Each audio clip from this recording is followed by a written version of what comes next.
Okay, we have example 18 here. Once again, a graph of f of x, and we're going to use this graph to determine whether each of the following statements is going to be true or false. So we're getting a little more practice with our one-sided limits here. What I would invite you to do at this point is pause this video and try this example on your own. And then unpause it and see if your answers agree with what I'm about to share with you. Okay, so take a second, pause the video, and try these problems.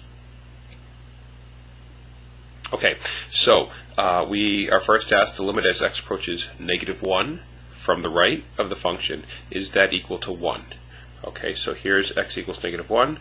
We are approaching from the right, and as we do so, vertically we are definitely heading towards 1, so that's true.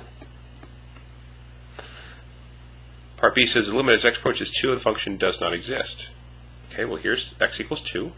We're going to approach from the left, and we're going to approach from the right. And as we do, those two arrows are going to touch each other. They're heading towards the same value, and that value is 1. So this is false. All right? The limit as x approaches 2 of the function does exist, and in fact it's equal to 1 because the limit from the left is 1 and the limit from the right is 1. So part B is false. Part C says the limit as x approaches 2 of the function is 2. That is also false. We just figured out what the limit is equal to. The limit is over here. It's equal to 1. F of 2 is equal to 2.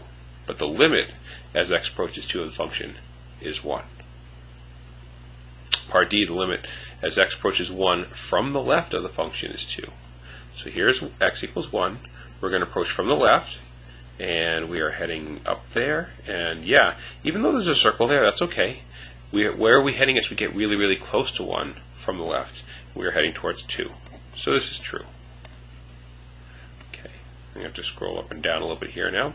The limit as x approaches 1 from the right of the function is equal to 1. Okay, we can still see it at the top of the screen. Approaching 1 from the right, and yes, vertically we are at 1. So this is true as well.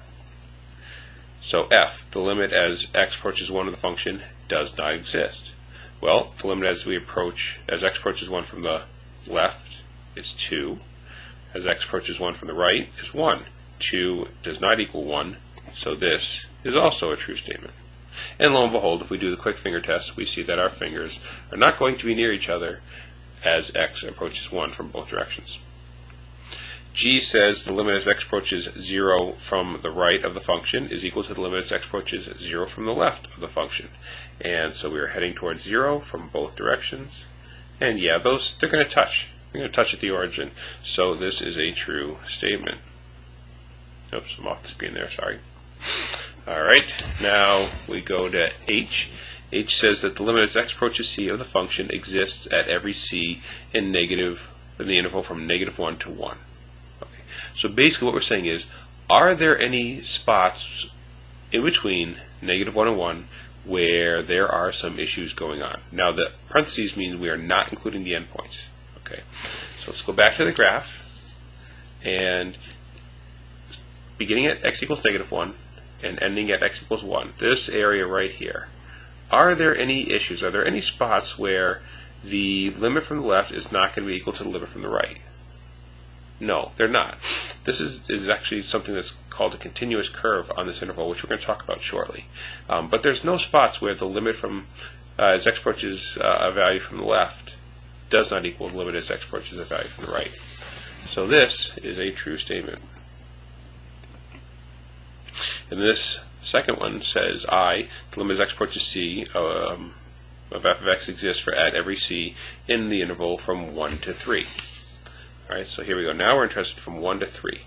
So this region and this region, and the question is there a spot in that region where the limit does not exist?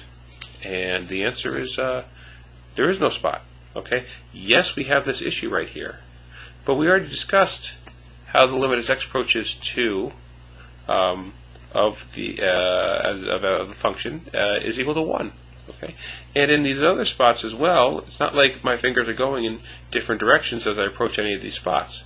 It's always going to the same spot. Yes, we've got this little jump up and back here, this dot, but that doesn't matter because the limit still exists at x equals 2. So this final statement is true as well.